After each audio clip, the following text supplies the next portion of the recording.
dans les Seigneurs, nous vous remercions encore une fois de rester branchés pour pouvoir nous suivre sur ces plateaux. Nous continuons notre marche avec Abraham et où nous passons le temps pour expliquer la pensée du Seigneur. Et aujourd'hui, nous commencerons donc un autre aspect, toujours dans Abraham, et nous comptons parler de la promesse du Fils. La promesse du Fils que le Seigneur a faite à Abraham. Et nous voulons ici dégager la pensée du Seigneur. Le livre des Hébreux nous dit, ça c'est le Seigneur qui dit, il dit, Père, tu n'as voulu ni sacrifice ni holocauste, mais tu m'as fait un corps. Et que voilà, dans le rouleau du livre, il est question de moi. Donc quand nous disons que dans le rouleau du livre, il est question de Jésus, cela ne veut pas dire que toutes les Écritures, dans toutes les Écritures, on ne peut que voir Jésus. Ce n'est pas ce que ça veut dire. Ça veut dire que en fait, dans toutes les Écritures, il est question du royaume des cieux. Il est question des choses d'en haut. Ainsi, le rouleau cache les mystères de la parole. Le rouleau est en train de cacher Dieu. Hein? Donc, et cette parole est une révélation, c'est une parole scellée qu'il faudrait apporter la révélation pour que le peuple puisse voir très clairement. Voilà pourquoi les Écritures disent que un peuple qui marche sans révélation est un peuple qui marche sans frein. Parce que la révélation est une lumière. Hein? Donc la révélation est comme un frein dans un véhicule ou dans une auto. Hein? Donc la révélation vous permet de comprendre d'où vous venez et où est-ce que vous êtes en train de partir. Voilà pourquoi quand un peuple n'a pas la révélation de l'Écriture, quand un peuple ne saisit pas ce que Dieu a caché, en fait, Dieu va échapper à ce peuple. C'est comme quand on regarde les tabernacles, vous allez constater que le Seigneur habitait le Saint des Saints et que le Saint des Saints était derrière le voile. Voyez-vous, cette chose veut aussi expliquer qu'il était caché derrière le voile. Alors, le ministère va consister à déchirer ce voile pour que le peuple puisse voir Dieu dans sa chambre. C'est pour cette raison que vous remarquerez que lorsque le Seigneur mourit à Golgotha, donc quand il rendit l'âme, l'Écriture va attester que le rideau du temple s'est déchiré des hauts vers le bas. Hein, c'était pour expliquer également les livres des Philippiens, c'est-à-dire qu'il a déchiré le ciel, le Seigneur. Il s'est donc dépouillé de sa divinité. Il est descendu. Et cette marche, le Seigneur l'opère d'en haut vers le bas. C'est ça même l'essence du déchirement du voile. Ce voile qui se déchire de haut vers le bas, renseigner que le Seigneur a quitté le trône, il a quitté sa demeure et il est descendu. Il a ainsi déchiré le ciel. Voilà, donc en déchirant le ciel, il nous a permis de voir l'éternité, de voir Dieu dans sa demeure. Donc, la parole de Dieu, c'est en fait amener le peuple à comprendre cette révélation. Ainsi, quand on n'a pas la révélation, on ne peut pas saisir les choses de Dieu. Quand on n'a pas la révélation, il est impossible de comprendre comment le Seigneur est en train de marcher. Donc aujourd'hui, je disais, nous parlerons de la promesse du Fils. Je vous prie de faire très attention parce que nous aborderons beaucoup d'aspects d'ordre prophétique. Il y aura beaucoup plus de révélations et nous espérons que toutes les révélations vont toujours être conformes à la parole pour que vous saisissiez comment nous sommes en train de marcher. Remarquez, nous sommes dans Genèse chapitre 18. Je lirai avec vous le verset premier. La Bible dit ceci. L'Éternel lui apparut parmi les chênes de Mamré, comme il était assis à l'entrée de sa tente pendant la chaleur du jour. Voilà, ça c'est le verset clé. Ah, donc nous voulons expliquer cette apparition que le Seigneur a faite à Abraham pendant la chaleur du jour. La promesse donc va être faite à Abraham que Sarah, sa femme, aura un fils, cette promesse a été faite pendant la chaleur du jour. Voilà, donc nous allons essayer ensemble d'expliquer cette notion de la chaleur du jour. Maintenant, suivez-moi attentivement. Remarquez, pour que nous parlions de la chaleur du jour, il nous faut préalablement commencer par définir le jour. Et là, vous allez comprendre qu'il faut que nous rentrions avec vous dans les livres de Genèse. Genèse va nous expliquer que lorsque le Seigneur s'est mis à crier, pendant tous les jours où le Seigneur criait, il y eut un soir et il y eut un matin. Et le Seigneur appelait le soir et le matin, il l'appelait jour. Donc, selon la révélation des Écritures, le jour se comprend par le soir et le matin. Ce sont là les deux pôles qui déterminent le jour. Cette chose va nous permettre de comprendre ce que c'est la chaleur du jour. Voyez-vous, c'est pourquoi j'ai dit, avant que nous ne parlions de la chaleur du jour, qui est le temps où le Seigneur fait la promesse du Fils unique qui va venir, cette chose s'accomplit quand le Seigneur apparaît à Abraham sous les chaînes de Mamré pendant la chaleur du jour. Voilà pourquoi je commence d'abord par expliquer ce que c'est le jour. Et vous allez comprendre que nous n'expliquons pas les jours selon les calendriers romains ou selon les calendriers des humains, parce que les hommes de la terre nous disent que le jour a 24 heures, alors que l'Écriture, elle nous dit que le jour se comprend par le matin et le soir. On comprend ainsi que pour que nous parlions du jour, il faut que nous ayons la référence qui est le soleil. Parce que c'est le soleil qui détermine le matin, c'est le soleil qui détermine le soir. Donc, le lever du soleil, c'est ce qu'on appelle le matin. Le coucher du soleil, c'est ce qu'on appelle le soir. Donc, le jour, selon l'évangile, c'est le soleil. Est-ce que vous remarquez cela? Or, cette chose est prophétique. C'est pour expliquer, selon que nous lit le livre de Matthieu, on va essayer de lire cette écriture-là. Souffrez avec moi que nous trouvions l'écriture. C'est quand même important qu'on trouve cette écriture-là pour comprendre la pensée de Dieu. Remarquez comment la Bible, comment le Seigneur, dans les Écritures, définit le soleil. Bon, allons voir ça. C'est important. Bon, allons lire cette écriture-là. Donc, vous comprenez que le jour s'est défini en fonction du soleil. Voilà. Donc, c'est pour cette raison que vous remarquerez, quand vous prenez le livre de Matthieu, chapitre 17, verset 2, la Bible dit, Jésus sur la montagne de transfiguration, il fut transfiguré devant eux, son visage resplendit comme le soleil, ses vêtements devinrent blancs comme la lumière. Sur la montagne de transfiguration, les Écritures attestent que le Seigneur, quand il s'est transfiguré, parce que nous disons que la transfiguration, le Seigneur s'était déshabillé pour revêtir sa véritable nature. Et l'Écriture dit que les disciples ont vu que son visage était comme le soleil et que ses vêtements étaient devenus comme la lumière. Ces deux éléments nous permettent de comprendre également la création, parce que vous remarquerez que la création, le premier jour de la création, le jour, le Seigneur a créé la lumière. C'est ici que le bien-aimé Matthieu nous dit, ses vêtements étaient devenus comme la lumière. Et le quatrième jour, le Seigneur crée le soleil. Donc, ce verset de Matthieu chapitre 17, verset 2, ramène ces deux éléments, et le soleil et la lumière. En d'autres termes, Matthieu 17, verset 2, c'est Genèse premier jour et Genèse quatrième jour. Le premier jour, le Seigneur a créé la lumière.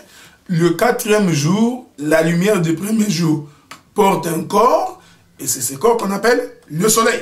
Donc, Matthieu chapitre 17, verset 2, nous permet de comprendre Genèse chapitre 1er. La lumière et le soleil. Vous comprenez maintenant que lorsque nous parlons du jour, il s'agit ici de la lumière et du soleil. Et je vous ai dit que Genèse nous dit que le jour se comprend par le lever et le coucher du soleil. Je vais encore vous trouver une autre écriture qui va nous permettre de saisir cela. Luc, chapitre 1er, verset 18. La Bible dit, grâce aux entrailles de la miséricorde de notre Dieu, en vertu de laquelle le soleil levant nous a visités d'en haut. Cette écriture démontre que la venue du Seigneur Jésus-Christ sur la terre se comprend comme étant le soleil qui nous visite. Le soleil qui vient d'en haut, écoutez-moi bien, et qui descend sur la terre. Je vous ai dit qu'il faut faire attention aujourd'hui parce qu'il y aura beaucoup d'éléments d'ordre prophétique. Donc, ici, remarquez, Luc nous dit, en vertu de laquelle le soleil levant nous a visités d'en haut. Donc, Luc démontre que le soleil vient d'en haut. Or, naturellement, nous comprenons que le soleil se lève en Orient. Luc voulait donc dire par ici que le haut, c'est l'Orient. C'est le lever du soleil. Vous comprenez cela?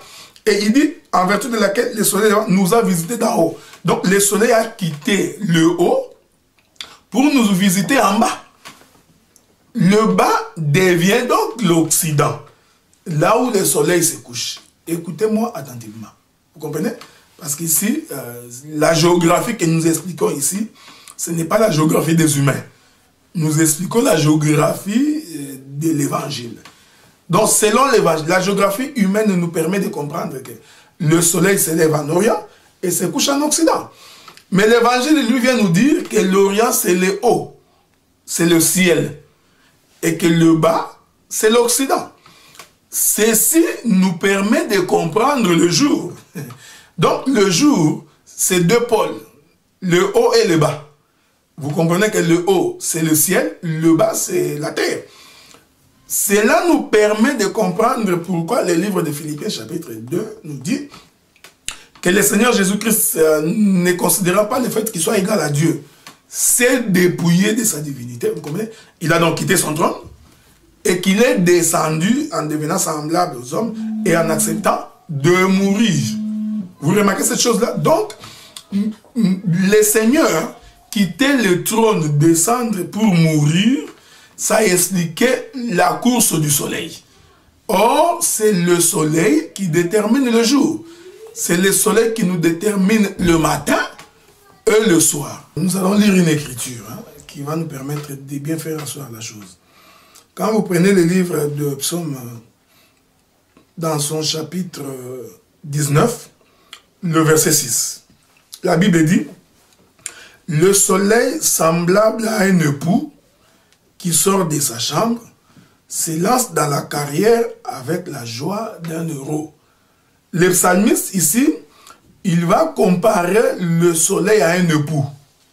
Souvenez-vous que le bien-aimé Paul nous dit « Je vous ai fiancé à un seul époux, le Seigneur Jésus-Christ. » Cette écriture nous explique la sortie du Seigneur, qui il le compare à un époux. Donc le soleil est un époux. Remarquez, quand vous prenez maintenant le chapitre 37, toujours des psaumes, dans son verset 6, l'écriture dit « Il fera paraître ta justice comme la lumière et ton droit comme le soleil à son midi. » Cette écriture va alors nous amener à comprendre ce que c'est la chaleur du jour.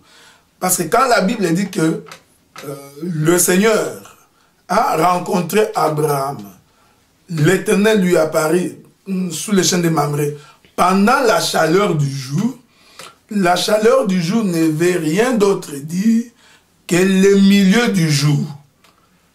Je veux que vous me suiviez attentivement. Je répète certaines choses que j'ai dites ici pour que la révélation ne puisse pas vous échapper. Le jour c'est défini par le lever et le coucher du soleil. Et j'ai expliqué que le lever et le coucher du soleil, c'est ce qui fait le jour, selon le livre de Genèse. Ensuite, je vous ai amené à comprendre que le jour ne se comprend que par la course du soleil. Car c'est le soleil qui détermine le matin, c'est le soleil qui détermine le soir. On comprend que le matin, c'est le soleil levant. Le soir, c'est le soleil couchant. On comprend que le soleil levant veut expliquer la visitation de Jésus-Christ qui visite son peuple. Et le soleil couchant va expliquer sa mort. Donc, le jour, c'est que le Seigneur nous a visités et il est mort. Retenez bien ce que j'ai dit parce que c'est très, très important. On comprend aussi que le jour, c'est aussi le peuple du matin, c'est aussi le peuple du soir. Le matin ici, c'est comprend comme étant le temps de la loi. Le soir, c'est comprend aussi comme étant le temps de la grâce. Car au temps de la loi, il a visité Israël, c'est le matin. Voilà pourquoi, quand le Seigneur fixe rendez-vous à Israël, il va lui fixer rendez-vous le matin, le 3e jour, sur la montagne d'Horeb. Il dit, le peuple viendra me rencontrer le matin. Donc, le rendez-vous, l'alliance de Dieu avec Israël, c'est faite le matin. Vous comprenez? Donc, le matin, l'Orient, se comprend aussi comme étant le temps d'Israël. Le soleil couchant, se comprend comme étant le temps de l'Église. Nous, le peuple des nations. Voilà pourquoi Matthieu chapitre 4 nous dit, le peuple qui est assis dans les contrées de Nephtali et des Zabilon, donc assis sous l'ombre de la mort, a reçu la visitation du soleil. Donc, le coucher du soleil explique la mort du Seigneur Jésus-Christ. Or, vous allez remarquer que Jésus est mort dans le monde. Il est mort en Égypte. C'est important de comprendre ces choses. Voilà pourquoi l'agneau pascal a été immolé en Égypte. Vous comprenez? Ça a expliqué aussi le temps du soir. C'est pour cette même raison, le Seigneur venant sur la terre, il a été crucifié pendant la domination romaine. Parce qu'en fait, ce sont les Romains qui l'ont crucifié. Vous comprenez? Ça marque aussi le temps du soir. C'est pour cette raison, vous remarquerez, que l'évangile que nous confessons aujourd'hui, c'est l'évangile que le Seigneur a destiné au peuple des nations.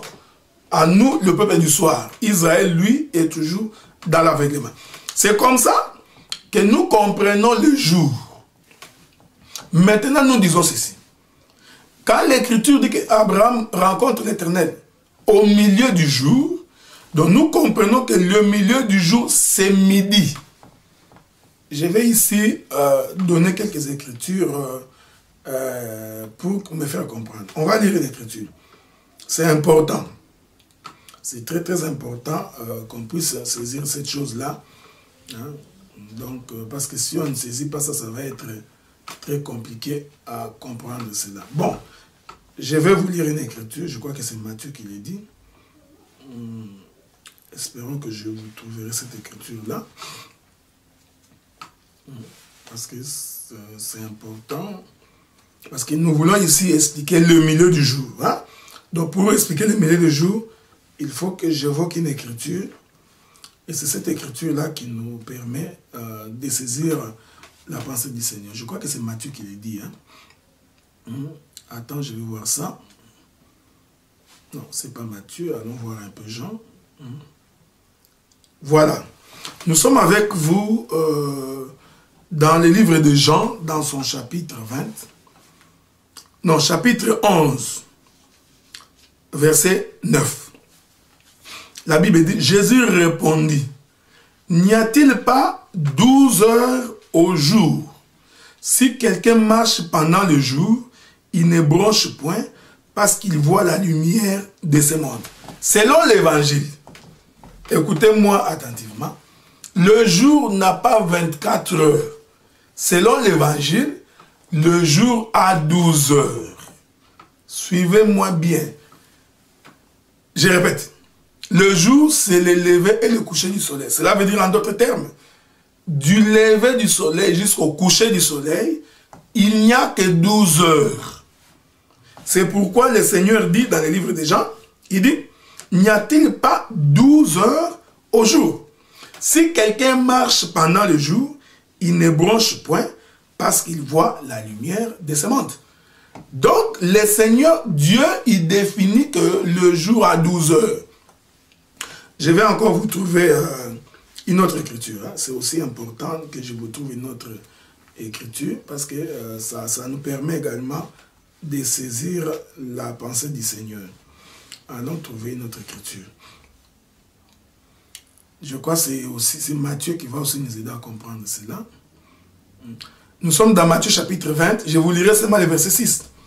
La Bible dit, étant sorti vers la 11e heure, il en trouva d'autres qui étaient sur la place. Il leur dit, pourquoi vous tenez-vous ici toute la journée sans rien faire? Vous pouvez aller au verset 9. La Bible dit, ceux de la 11e heure vinrent et reçurent chacun un denier. Ici, il s'agit d'une parabole. La parabole disait qu'un homme est sorti pour allouer des serviteurs dans son champ. Il sortait à la première heure, vous savez, et à la 11e heure, quand il sortit, il trouva encore un nombre de gens. Il leur demandait d'aller travailler dans son champ. Et la Bible dit que quand commença le temps de la rémunération, il paya à tout le monde le même salaire. Alors, ceux qui avaient commencé un peu plus tôt ont dit, mais comment ceux que vous avez recrutés à la 11e heure, vous leur avez payé le même salaire que nous, alors qu'ils n'ont travaillé qu'une heure. Là aussi, la parabole démontre que le jour n'a pas 24 heures, le jour a 12 heures.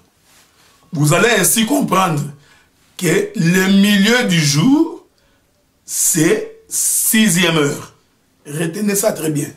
C'est pourquoi j'ai évoqué cette écriture, le jour à 12 heures. Expliquons en peu de mots la nature de ce chiffre 12. Les 12 heures que nous expliquons ici, ce n'est pas le comptage de ton calendrier. Les 12 heures que nous expliquons ici, vous comprenez? C'est un homme, c'est Jésus. Parce que j'ai commencé par vous expliquer que le jour, c'est le Seigneur. Il est déterminé par le soleil. Donc, en d'autres termes, Jésus, c'est 12 heures. Maintenant, je vais prendre 2 ou 3 écritures pour expliquer cette notion de 12. C'est pourquoi vous remarquerez. Lorsque le Seigneur fait la promesse de la postérité à Abraham, il dit à Abraham que certainement tu auras une grande postérité. Et vous allez remarquer que le Seigneur, pour démontrer cette notion de la postérité, il commença d'Abraham. D'Abraham naquit Isaac, d'Isaac naquit Jacob. Jacob, il va donner naissance à 12 tribus d'Israël. Je vous informe en passant que Jacob n'avait pas 12 enfants. Car l'Écriture dit, quand Jacob mourut, ses fils et ses filles le pleurèrent. Donc, commencez par oublier que Jacob avait 12 enfants. Non, Jacob en avait plus de 12. D'ailleurs, on a cité Dina, qui est une des filles de Jacob. Donc, vous voyez, donc c'est déjà au-delà. Mais il faut vous poser la question, pourquoi le Seigneur s'est limité au chiffre 12? Parce que c'est ça la pensée de l'Écriture. C'est pour expliquer le jour. Voilà pourquoi le Seigneur, pour parler d'Israël, il parle des 12 tribus des enfants d'Israël. Cette notion des 12 tribus veut tout simplement dire le Seigneur Jésus-Christ. C'est pourquoi du temps de la sacrificature, quand Aaron entrait dans le lieu très saint pour amener le peuple, la Bible dit que sur son pectoral, il y avait 12 pierres qui représentaient les 12 tribus des enfants d'Israël. Vous voyez? Donc en fait, Aaron, quand il entrait, il était seul, mais il était 12. Aaron était donc l'ombre du véritable souverain sacrificateur, représenté par le chiffre 12. C'est pourquoi je vous ai dit, ne comprenez pas ça en français, qu'il s'agit de 1 heure, 2 heures, comme à la manière des hommes. Je donne encore un autre témoin. Quand vous entrez dans les lieux saints, vous remarquerez que sur la table qui se trouvait dans les lieux saints, on avait disposé 12 pains de proposition. Or, souvenez-vous, Jean chapitre 6, le Seigneur dit, je suis le véritable pain descendu du ciel. Vous voyez ça? Donc, les 12 pains, en fait, ce n'est qu'un seul pain, qui est Jésus. Parce qu'en fait, les 12 enfants de Jacob, c'est Jacob. Est-ce que vous voyez ça? Donc, quand on réunit les 12 enfants de Jacob, ces 12 enfants de Jacob représentent Jacob. Jacob, c'est un 12. J'aime bien cette expression-là. Voilà pourquoi le jour où le prophète Élie a convoqué le prophète de Baal sur la montagne de Mouja, remarquez cette chose-là, la Bible dit que lorsque Élie s'est mis à rebâtir l'autel, il a d'abord placé 12 pierres. Or, écoutez-moi attentivement. Lorsque Élie restaure, il pose 12 pierres, de façon prophétique, Élie avait posé Jacob. Or, Jacob, le véritable Jacob, c'est le Seigneur Jésus-Christ. Cela veut dire qu'en fait, en élevant 12 pierres, Élie présentait Jésus au peuple. Voilà pourquoi l'Écriture dit, après qu'il ait posé l'autel, il mit l'animal de sacrifice, le feu va descendre du ciel pour consumer l'autel. Vous comprenez? C'est un témoignage qu'il est véritablement le jour. C'est pour cette raison, j'appelle encore un 4e ou un 5e témoin. C'est pour cette raison, vous remarquerez, lorsque le Seigneur s'est mis à choisir les apôtres, il en a choisi 12. Vous remarquez? Le 12 apôtres ne représentaient que Jésus lui-même. Vous comprenez? En voyant les 12, nous comprenons que c'est le Seigneur. C'est pourquoi quand il a multiplié les pains, les disciples ont ramassé 12 corbeilles, 12 paniers de pain. Vous connaissez? Le pain descendu du ciel, coupé en 12 morceaux. Donc, le jour, j'ai donné beaucoup d'éléments, c'est pourquoi j'ai dit qu'aujourd'hui, il y a beaucoup trop de révélations. Le jour, en fait, c'est un chiffre 12. Pour confirmer la chose, vous verrez, l'Écriture dit, Jésus, à l'âge de 12 ans, il entra dans les temples. Vous comprenez? Ah, cette entrée de Jésus à 12 ans dans les temples est un témoignage pour confirmer qu'il est le pain de proposition. Vous comprenez?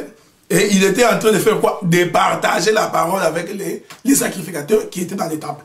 Donc, c'était un témoignage de confirmer qu'il est le pain qui s'y trouvait du temps de Salomon ou du temps de Moïse dans le lieu saint, le 12 pains de proposition.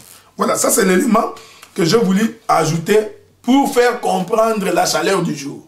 Cette chaleur du jour qui est le milieu du jour. Remarquez maintenant.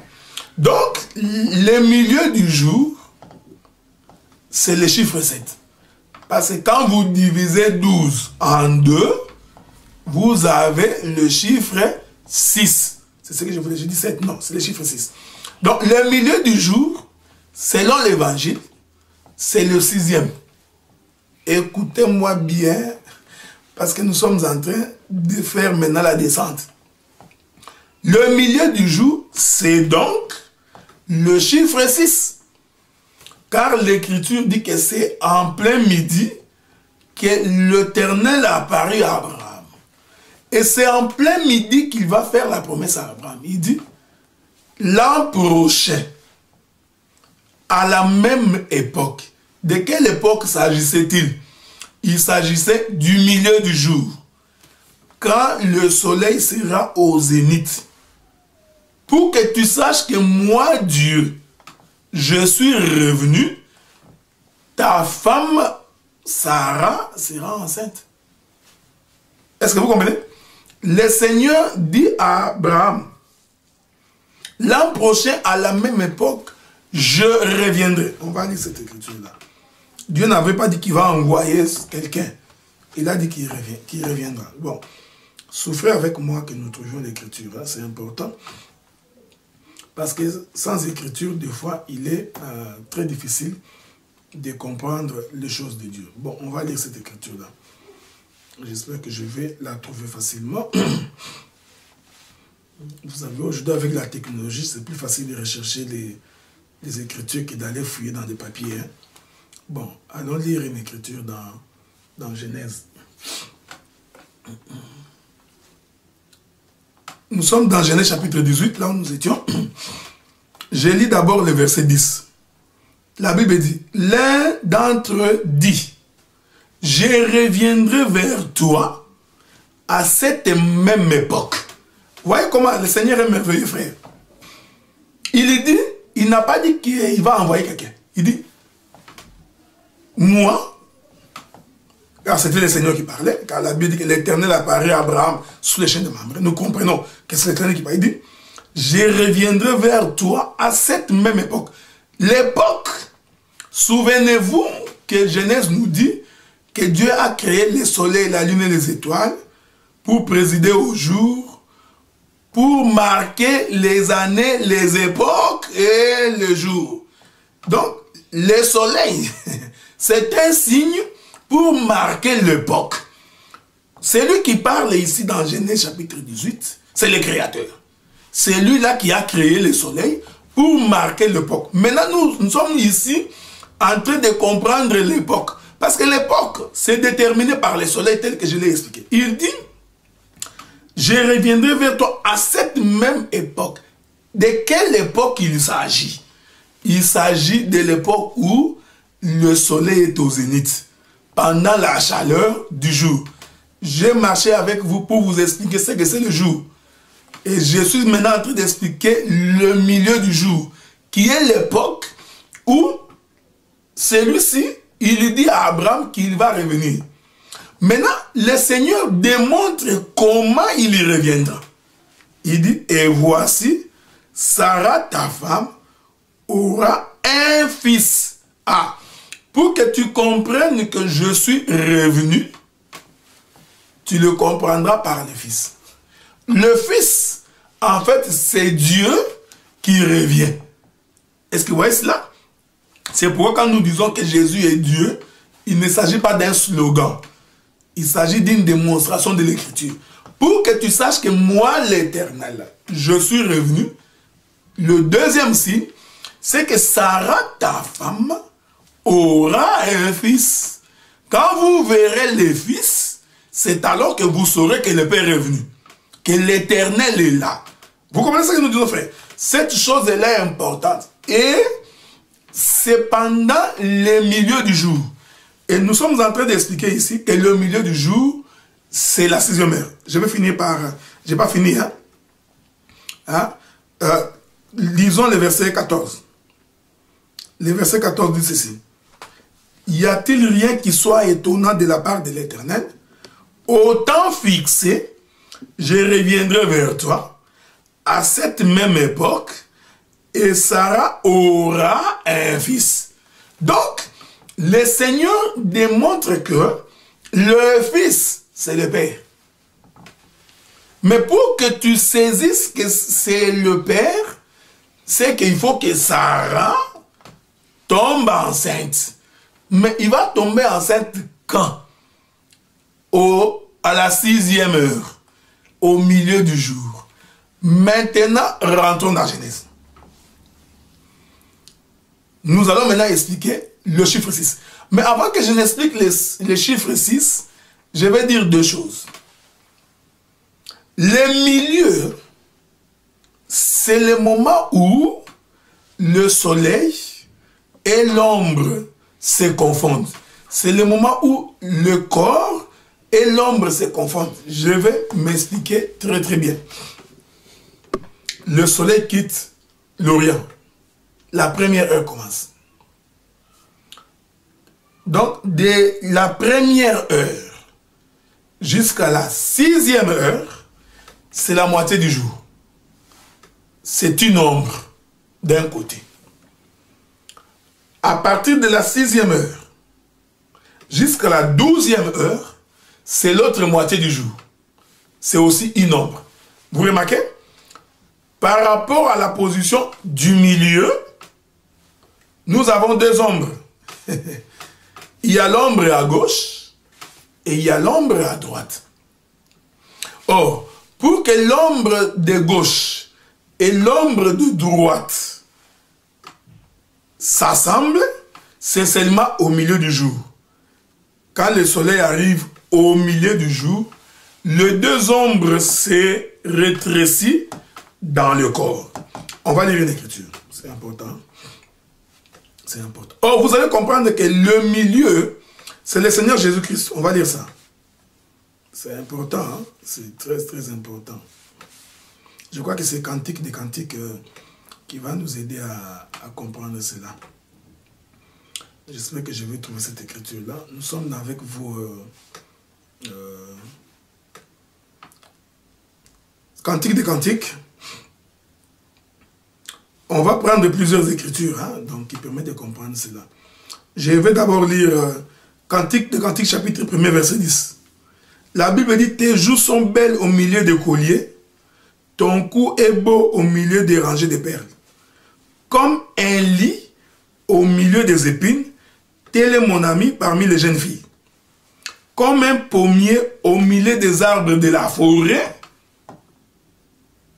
tel est mon bien-aimé parmi les jeunes hommes. Je désire m'asseoir à son ombre et son fruit est doux à son palais. Là, je suis dans Cantique des Cantiques, chapitre 2, verset 3. C'est le verset qui m'intéresse. Il dit, parce que comprenez que cette écriture, c'est le jardin. Voyez-vous, hein? Nous disons que cette écriture, c'est le jardin. Quand le Seigneur disait que l'arbre de vie se trouve au milieu du jardin, c'est de cette écriture que nous parlons. Hein? Parce que nous disons que et l'arbre de la connaissance du bien et du mal, et l'arbre de vie, les deux arbres étaient au milieu du jardin. Or, vous allez comprendre que les deux arbres, ce n'est pas le sujet, mais il faut que j'en parle. Or, vous allez comprendre que les deux arbres, c'est ce que je viens d'expliquer ici. L'ombre est à gauche, l'ombre est à droite. Du même arbre. Quand la Bible dit que l'arbre de la connaissance du bien et du mal était au milieu du jardin, et que l'arbre de vie aussi était au milieu du jardin, comprenez, frères, qu'il ne s'agissait que d'un seul arbre qui avait deux ombres. L'ombre est à droite, l'ombre est à gauche. Vous comprenez ce que nous disons? Et vous allez comprendre pourquoi Abraham, quand il rencontre le Seigneur, c'était au milieu du jour. C'est là que la promesse du Fils se manifeste. Or, vous comprendrez que l'ombre à droite, c'est le temps de la loi. L'ombre à gauche, c'est le temps de la grâce. Or, c'est par la loi que Adam et Ève ont péché. Est-ce que vous comprenez ce que nous disons? L'arbre de la connaissance du bien et du mal était l'ombre de la loi. Mais le bien-aimé Paul vient nous dire, la loi était le péché. Il dit non. La loi n'est qu'un pédagogue qui nous amène vers Christ. Ce n'est pas le sujet. Et l'ombre à gauche, nous disons, il est merveilleux, c'est le temps de la grâce.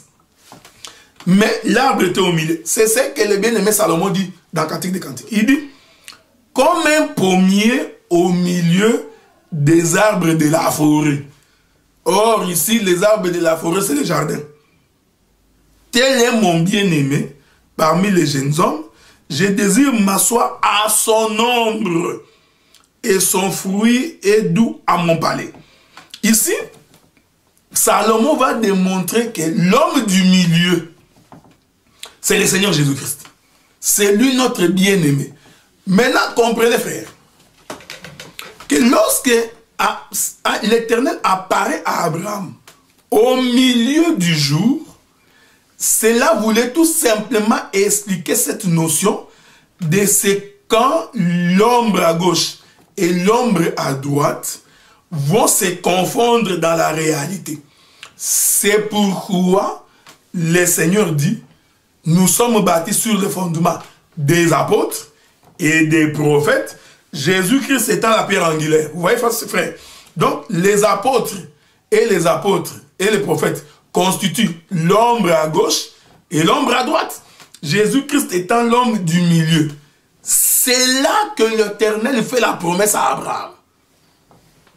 C'est là qu'il démontre que je viendrai pour que tu comprennes que je suis venu.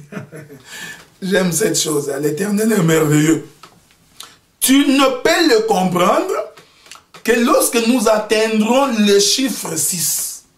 Car le milieu du jour, que j'ai expliqué tantôt ici, que le jour à 12 heures, donc vous comprenez par conséquent, le jour ayant 12 heures, donc le milieu du jour, c'est la 6e heure. Vous comprenez cela? Et nous sommes en train d'expliquer que la 6e heure détermine l'arrivée du Fils. C'est à la 6e heure que le Fils visite la terre. Il est merveilleux. Remarquez, quand le Seigneur se met à créer, vous allez comprendre que le Seigneur, comme un véritable prophète et architecte, il va créer l'homme le 6e jour. Parce que nous disons que l'homme, c'est la manifestation du chiffre 6. J'ai toujours dit au bien-aimé que le jour où le Seigneur nous permettra, nous allons expliquer les chiffres 666. Parce que nous croyons que jusque-là, l'interprétation qu'on a donnée de ces chiffres est à moitié exacte. Il y a des choses qu'il faudrait ajouter.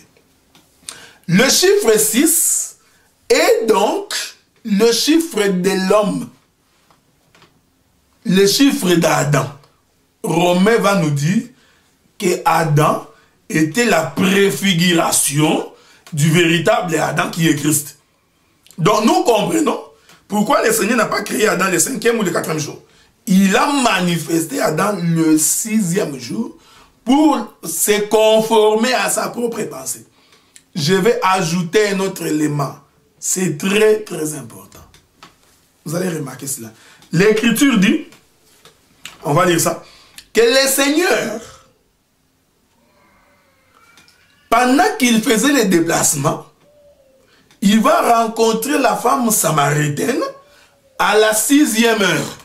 Est-ce que vous voyez ça? C'est à la 6e heure que le Seigneur rencontre la femme samaritaine. C'est important parce que cette rencontre détermine le temps où l'homme vient visiter la femme. Parce qu'ici, je vais dire deux choses à la fois en espérant que les bien-aimés vont nous saisir. Hein, parce que la 6e heure, c'est aussi le coucher du soleil. Bon, essayons de lire deux choses à la fois pour ne pas trop embrouiller les frères. Hein? Bon, lisons une écriture. C'est important qu'on lise cette écriture-là, parce que ce n'est pas moi qui l'ai dit, c'est Jean. C'est Jean qui dit ça. Jean chapitre 4. Je vais vous lire cette écriture-là. Jean chapitre 4. Remarquez. Nous sommes avec vous dans Jean chapitre 4. Je vais lire avec vous à partir du verset 5. La Bible dit, il arriva dans une ville de Samarie nommée Sichar, près du champ que Jacob avait donné à son fils, Joseph. Là se trouvait le puits de Jacob. Jésus, étant fatigué du voyage, était assis au bord du puits. C'était environ la 6e heure. Une femme samaritaine vint alors puiser de l'eau. Donc, le Seigneur, il rencontre cette femme à la 6e. J'aime ça, il est merveilleux. Et remarquez, frère, pendant que le Seigneur cause avec cette femme samaritaine, au lieu de lui prêcher les mystères, au lieu que Jésus commence à lui dire, tu sais, moi, je suis le Messie, vous savez, moi, je connais Abraham. Non, non, Jésus lui dit une seule chose. Amène-moi ton mari. Est-ce que vous voyez ça? Donc, le Seigneur voulait démontrer à cette femme qu'elle a besoin d'un mari. Or, souvenez-vous que c'est le 6e jour que le Seigneur a créé l'homme et la femme. Je vais essayer de vous aider à comprendre encore deux choses ici. Et nous disons, Dieu, quand il crée l'homme, il a créé l'homme le matin et il a créé la femme le soir. Je vais donner des éléments d'ordre prophétique pour me faire comprendre. Pourquoi nous disons que le Seigneur a créé l'homme le matin? Mais nous avons lu avec vous Psaume. Psaume dit, le soleil comme un époux qui sort de sa chambre. Or, vous savez, sortir de la chambre n'est possible que le matin. Car l'homme, il se réveille le matin. C'est pourquoi on dit qu'il est le soleil levant de la justice. Or, le soleil ne se lève que le matin. Donc, le soleil ne peut pas se lever le soir. Vous comprenez? Donc, l'homme se manifeste. L'homme apparaît le matin. Voilà pourquoi nous disons sur le plan prophétique, l'homme a été créé le matin. Je vais prendre des autres écritures pour faire bien asseoir la chose. Remarquez cette chose. Le jour où Joseph a fait son songe, voyant le soleil, la lune et les étoiles se prosternant devant lui, il est allé voir son père, Jacob, qui est aussi un prophète. Il raconte son songe à son père. Son père examine le songe et donne l'interprétation. Il veut dire, tu veux dire que moi, ton père, je suis le soleil. Vous voyez, frère? Donc, l'homme est un soleil. C'est pourquoi j'ai dit, le soleil ne s'élève que le matin. Ensuite, le même Jacob continue, il dit, et ta mère, la lune. Or, écoutez, frère, vous allez voir que la lune n'apparaît qu'au coucher du soleil. Quand le soleil se couche, c'est alors que la lune apparaît. La lune ne peut pas apparaître tant que le soleil fait encore sa course. Car la lumière de la lune provient du soleil. Vous comprenez? C'est pourquoi j'ai dit que la femme a été manifestée au coucher du soleil. C'est-à-dire quand le soleil s'est couché. D'ailleurs, l'Écriture va nous le prouver. Quand le Seigneur voulut créer Ève, il frappa Adam d'un profond sommeil. Donc Adam dormait.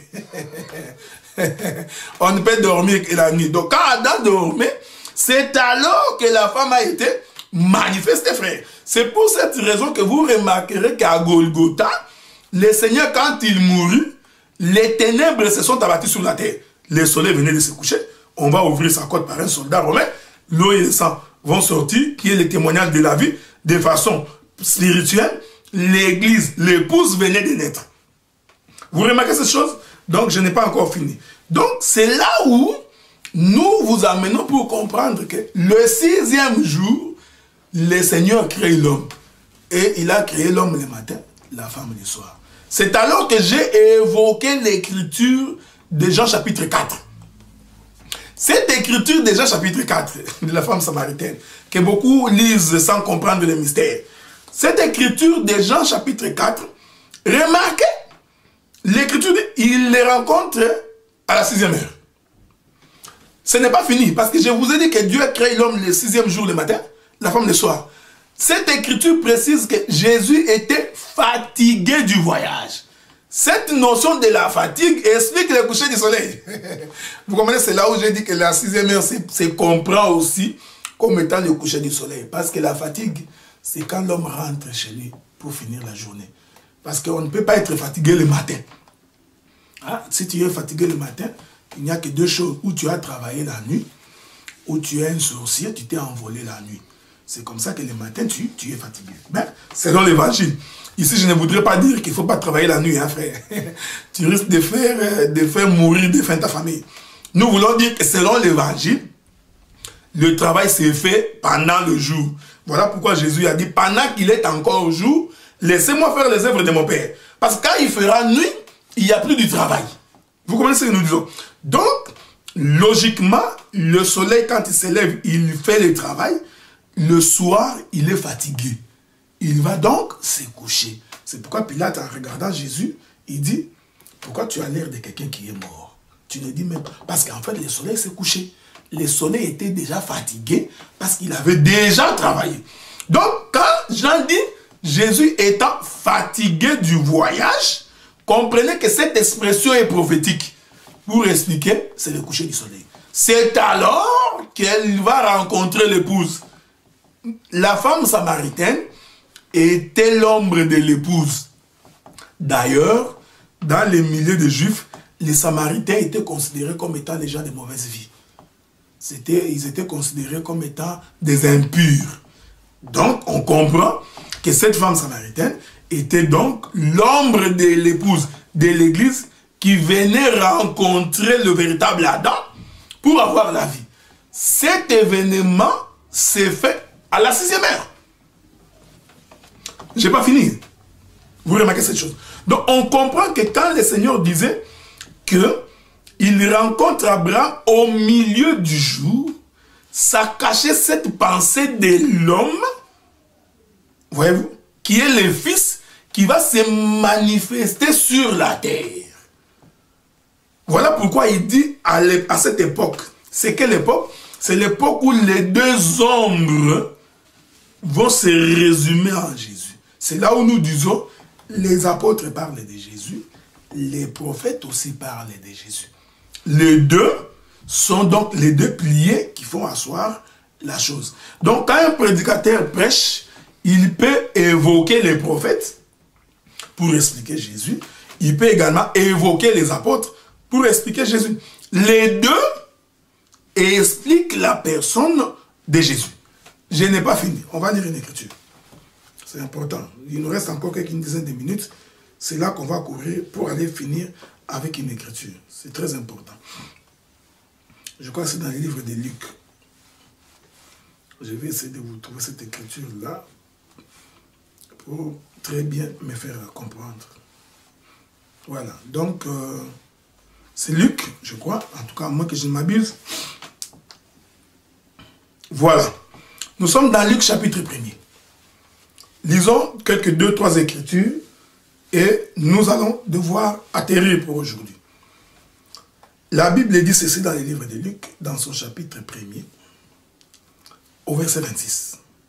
Au 6e mois, l'ange Gabriel fut envoyé par Dieu dans une ville de Galilée appelée Nazareth. Écoutez, bien-aimés dans le Seigneur, c'est pourquoi j'ai toujours dit, quand tu lis ta Bible, il ne faut pas croire que tu es en train de lire un roman. Hein? Donc, tous les petits mots que Dieu utilise dans les Écritures cachent un mystère. Le verset 36 dit, « Voici ta parente a conçu, elle aussi, un fils en sa vieillesse. Et celle qui est appelée stérile est à son 6e mois. »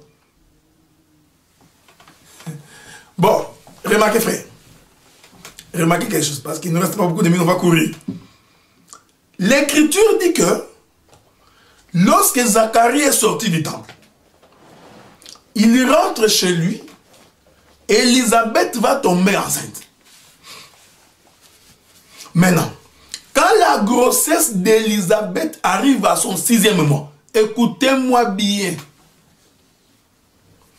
Quand la grossesse d'Élisabeth arrive à son 6e mois, l'ange s'en va voir Marie et annonce à Marie qu'elle aussi va tomber enceinte. Et l'Écriture précise que quand Élisabeth fait le déplacement pour aller visiter Marie, la grossesse d'Élisabeth était à son 6e mois, celle de Marie était à son 1er mois. Il est merveilleux. La Bible dit que quand Élisabeth va saluer Marie, Marie dira à Élisabeth que l'enfant dans mon ventre a tressailli. Remarquez. Donc, l'entrée de Jésus sur la terre se comprend par rapport au 6e mois de la grossesse d'Élisabeth. Cela veut dire en d'autres termes, je vais répéter ça.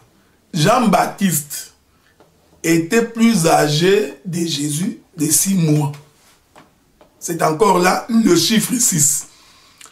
Donc, entre Jésus et Jean-Baptiste, il y a donc 6 mois de différence. Comment comprenons-nous ces choses? Quand Jean-Baptiste arrive, il dit quoi?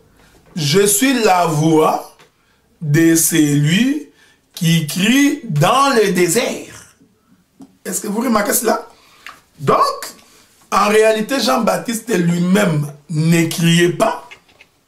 Jean-Baptiste lui-même ne parlait pas. Jean-Baptiste n'était que la voix de celui qui était en train de crier. Or, vous comprenez que ce Jean-Baptiste-là était donc plus âgé de Jésus que de 6 mois. Le chiffre 6.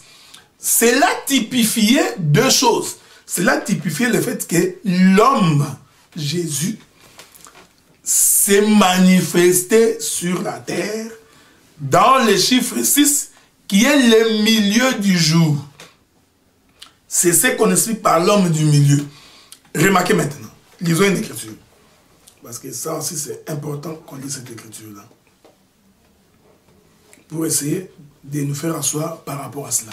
Donc, la chose que nous sommes en train de marcher ici, pour expliquer, c'est que nous nous arrangeons pour vous amener à comprendre que quand le Seigneur fait la promesse à Abraham, en disant que à cette même époque, je reviendrai. L'époque ici, nous la définissons par rapport au lever et au coucher du soleil. Nous l'avions défini par rapport au soleil, parce que c'est le soleil qui détermine le lever et le coucher du soleil. Et nous avions démontré que le Seigneur appelle ça le jour. Le lever et le coucher du soleil, c'est ça le jour. Nous avions marché avec vous dans les Écritures pour aller vous faire comprendre que le jour, selon Dieu, n'a que 12 heures. Et ces 12 heures, nous avions expliqué que c'est le pain, c'est le fondement des apôtres et des prophètes. Chaque apôtre est une heure. Vous remarquez cette chose? C'est comme chaque enfant de Jacob est une heure, frère. Ruben est une heure. Siméon est une heure. Lévi est une heure. Judas, ainsi de suite. Il en est ainsi des apôtres. Ici, je voudrais que le peuple fasse attention. Quand nous parlons des apôtres, nous ne parlons pas des individus. Il ne faut pas croire que nous sommes en train de parler de Pierre, de Barthélemy, de Thomas. Non, non. Ce ne sont que des images qui déterminent les heures. Vous comprenez? Donc, parce que vous allez comprendre que même lorsque Judas a trahi le Seigneur, il a fallu, avant que les choses ne commencent, que Judas soit remplacé. Parce qu'il fallait à tout prix qu'il y ait le chiffre 12. Or, je vous informe qu'il n'y avait pas que 12 apôtres. Il y en avait plusieurs du temps de l'église apostolique. Mais le Seigneur s'est résumé au chiffre 12. Maintenant, j'étais en train d'expliquer que le milieu du jour se comprend comme étant la 6e heure. Car c'est à la 6e heure que les deux ombres se confondent. Qu'est-ce que cela veut dire? Cela veut dire qu'à la 6e heure, la lumière et les ténèbres sont confondus. Ils sont ensemble. Je vais répéter ça. Je vais répéter ça, c'est très important. Car le milieu, c'est lorsque vous comprenez que l'ombre, naturellement, l'ombre se comprend aussi comme étant ce qui n'est pas clair. C'est pourquoi on appelle ça ombre. Ce qui n'est pas clair. Et ce qui n'est pas clair ici, nous le comprenons aussi en termes d'obscurité. Parce que l'ombre, c'est l'obscurité. Est-ce que vous comprenez cela? C'est pourquoi Salomon, il dit dans le livre de 2 Chroniques, chapitre 6, l'Éternel habite l'obscurité. Cette obscurité dont nous parlons, les ténèbres dont nous parlons ici, ce n'est pas les péchés. C'est pourquoi vous remarquerez que dans le lieu très saint, il n'y avait ni fenêtre, ni lumière. Alors il faut vous poser la question, quand Aaron entrait, comment il faisait les sacrifices? Parce qu'il n'y avait aucune fenêtre dans le lieu très saint. Et il n'y avait aucune lampe, parce que les chandeliers étaient dans les lieux saints. Donc, le lieu très saint était dans les ténèbres. Et c'est là-bas que le Seigneur habitait. Donc, la chambre de Dieu est dans les ténèbres. Et dans l'obscurité. Or, cette obscurité veut dire Dieu se cache. C'est ce que nous appelons l'ombre, frère. Parce que l'ombre, Dieu se cache dans l'ombre. Voilà pourquoi, pour que tu voies Dieu dans l'ombre, il te faut prendre les chandeliers pour que tu entres dedans. Parce que si tu entres dedans sans les chandeliers, tu ne peux pas voir Dieu parce qu'il se cache. C'est le lieu de sa cachette. D'ailleurs, la Bible dit, nous prions un Dieu qui se cache. Qui se révèle à qui il veut. Donc, ici, je vous amène à comprendre, parce que c'est très important, je vous amène à comprendre que l'ombre se comprend aussi comme étant l'obscurité. Or, écoutez frère, dans le milieu du jour, l'ombre et la réalité se confondent. Cela veut dire en d'autres termes, l'obscurité et la lumière sont ensemble. Vous remarquez cette chose? Car la réalité est une lumière. C'est comme là, j'ai l'ombre d'une caméra par exemple. Donc, pour que je voie bien clairement, il faut que je voie la caméra. La caméra est donc la lumière. Son ombre est donc l'obscurité. Mais au milieu du jour, à midi, il y a un événement qui se passe. L'événement, c'est que l'ombre et la réalité sont confondus. Ils sont ensemble. Ils habitent au même endroit. C'est ça le lieu très saint. Dieu qui est lumière cohabite avec l'obscurité. Est-ce que vous remarquez cette chose? Ils sont ensemble. C'est pourquoi la Bible dit, la colonne de feu était d'un côté lumière et de l'autre côté ténèbres. La même colonne était lumière et ténèbres. Donc c'est une cohabitation pacifique, frère. Hein? Et la lumière et l'obscurité sont, ici j'ai dit de faire attention. Hein? De ne pas confondre l'obscurité dont je parle ici par rapport au péché. C'est pourquoi j'ai évoqué Salomon, qui dit « Le Seigneur habite l'obscurité ». Donc, ça se comprend aussi par la colonne. Car la Bible dit que la colonne était d'un côté éclairée, de l'autre, elle était ténèbres, obscurité. Donc, vous allez comprendre que ténèbres et obscurité ensemble, c'est le milieu du jour. Voilà pourquoi, c'est là qu'on va atterrir. Hein? Mettez vos ceintures, nous atterrissons. Voilà pourquoi l'Écriture dit que quand on mit le Seigneur sur la croix, c'est là que je vais essayer de finir et je dirai des choses à la fois là. Quand on mit le Seigneur sur la croix, la Bible précise que c'est à la 6e heure, je suis là avec vous, dans Luc chapitre 1er, verset, Luc chapitre 22, verset 44. Il était environ la 6e heure, il eut des ténèbres sur toute la terre jusqu'à la 9e heure. Vous remarquez? Quand le Seigneur monte à la croix, à la 6e heure, l'Écriture précise, les ténèbres se sont abattues sur la terre. Or, celui qui était sur la croix, c'était la lumière du monde. Donc, cette lumière du monde, Jean chapitre 1er, va cohabiter avec le ténèbre.